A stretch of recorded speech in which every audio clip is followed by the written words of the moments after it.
Sabi nila, numbers don't lie. Pero alam mo ba ang meaning nila? Akala mo okay na pero may ibang ibig sabihin pa pala. Kasi minsan, hindi sa numbers nakasulat ang sagot. Nasa kung paano mo iintindihin ito. Comprehension lang ba o interpretation? Actually, kapag binibigyan natin ng details o explanation ang data na nakolek mo is what we call interpretation. Pero ano nga ba ang interpretation?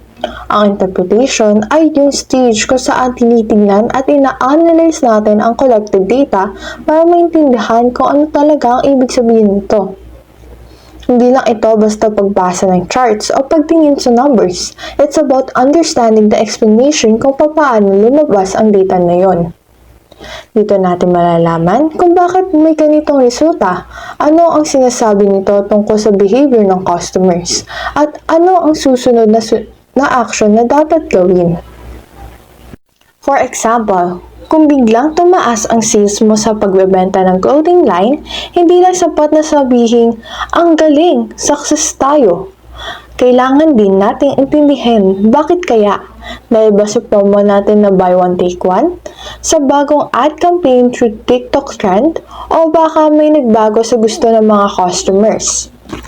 Kung bumaba naman ang engagement sa social media, baka dahil sa time ng posting o baka hindi na relatable ang content mo sa target audience. Sa madaling sabi, ang interpretation is a way kung paano natin bibigyan ng explanation ang mga numbers na nakikita o nababasa mo, na pwedeng makatulong para makagawa ng tamang desisyon. Kung may dapat mang baguhin, ayusin ipagpatuloy sa marketing strategy natin. Kung napansin mo mas bumibili ang customers kapag may free shipping, ibig sabihin magandang i-extend ang promo na yun.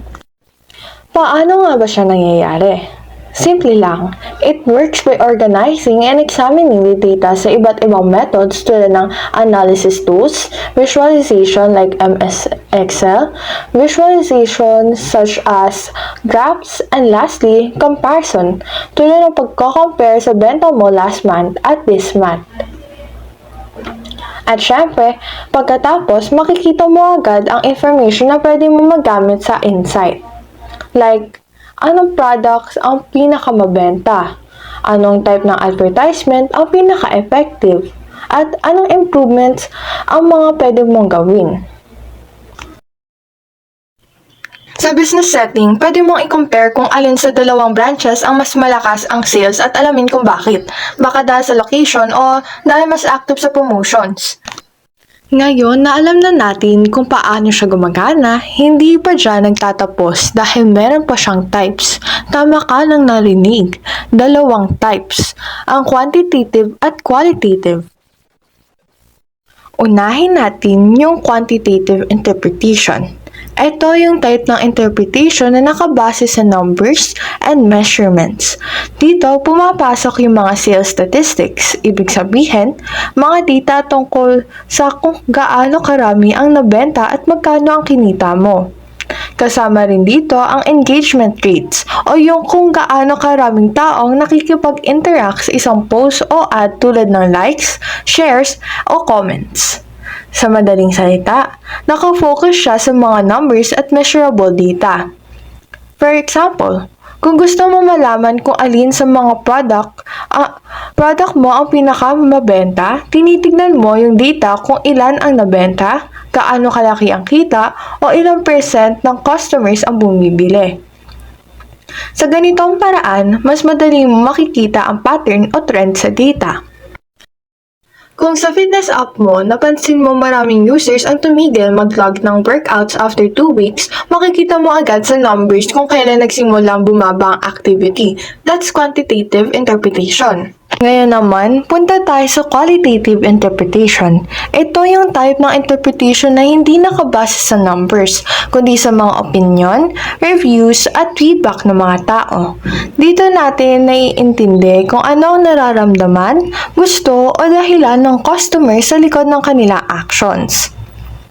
For example, kung may nagsabi sa survey na masarap nga pero medyo mahal, Ibig sabihin, hindi lang natin alam na bumibili siya, naiintindihan din natin bakit siya ganun mag-isip. Kung sa quantitative ay focus sa numbers, sa qualitative interpretation, ang focus ay yung experiences sa mga tao sa paggamit o pagbili ng produkto mo. Kung nagbabasa ka ng product reviews at karamihan nagsasabing maganda pero fragile, ibig sabihin kailangan mo i-improve yung durability ng product. So next time you see numbers, wag lang basta-basta mag-react ng wow, ang taas o hala, bumaba. Tignan mo rin kung ano ang kwento sa likod ng data kasi doon mo talaga makikita ang real meaning ng bawat resulta. Sa marketing man, sa business, o kahit sa school reports mo. Tandaan, hindi lang sa numbers ang sagot, nasa kung paano mo sila iintindihin.